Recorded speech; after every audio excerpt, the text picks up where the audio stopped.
lavoro che abbiamo provato a fare per dare una risposta è un lavoro che abbiamo provato a fare come parlamentari del nostro territorio, consapevoli della gravità e del costo per l'intervento in questo senso della situazione, e abbiamo cercato di provare attraverso un impegno nostro, non obbligato tra virgolette da nulla, che non dal buon senso e dalla buona volontà che ci abbiamo provato a mettere, per riuscire a dare una risposta concreta e di ridurre l'impatto per il nostro territorio.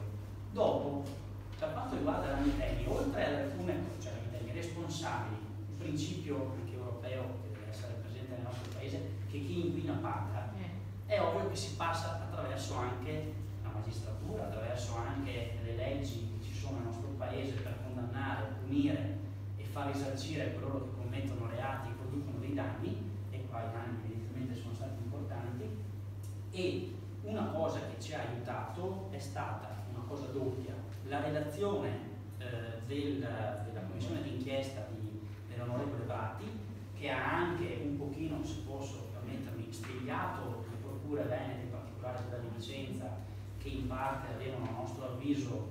tenuto un profilo esageratamente basso, dico così con sommo rispetto per chi svolge quella funzione, quel ruolo che è un ordinamento indipendente dalla politica e quant'altro, che è la magistratura. Però obiettivamente l'azione che c'è stata di prevenzione, di controllo prima del 2013, l'azione che c'è stata dopo che nel 2013 è scoppiato il caso, anche per cercare di perseguire i responsabili e quindi di chiedere conto, questa cosa qua è stata troppo debole, e quindi la commissione d'inchiesta su questo ha dato anche dei precisi riferimenti, e ne ha potuto dare uno in particolare, facendo riferimento a dei profili di reato nuovi che abbiamo introdotto in questa legislatura, che sono appunto i cosiddetti ecoreati, che in questa legislatura, grazie all'impegno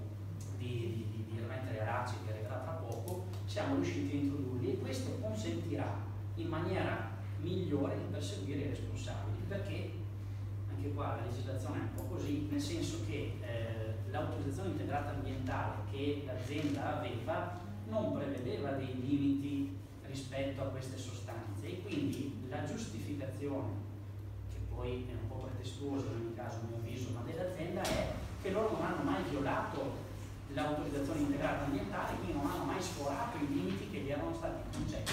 in autorizzazione dalla Regione Veneto. Quindi questa cosa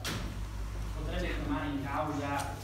le USL o la USL competente di zona, che per esempio avrebbe dovuto individuare il problema anche da un altro provvedimento, che è la relazione annuale che il medico competente dell'azienda inviava per conoscenza degli ispettori di controllo della salute e sicurezza sui luoghi di lavoro, gli STISAL, e che praticamente evidenziavano che i lavoratori avevano dei livelli nel sangue e quant'altro molto alti, e questo avrebbe potuto, non dico dovuto, ma almeno potuto allarmare diciamo, il settore sanitario della nostra regione e provare ad alzare il dito qualche tempo prima, forse, però così non è stato. Sicuramente anche le procure, in assenza precedentemente, in assenza di queste nuove fattispecie di reato, si ritenevano incapaci dal punto di vista giuridico di perseguire adeguatamente i responsabili. Io vi dico che, ecco, guarda, dico che sono dei giornalisti, forse sì, la dico lo stesso, alla fine stiamo facendo un altro percorso che io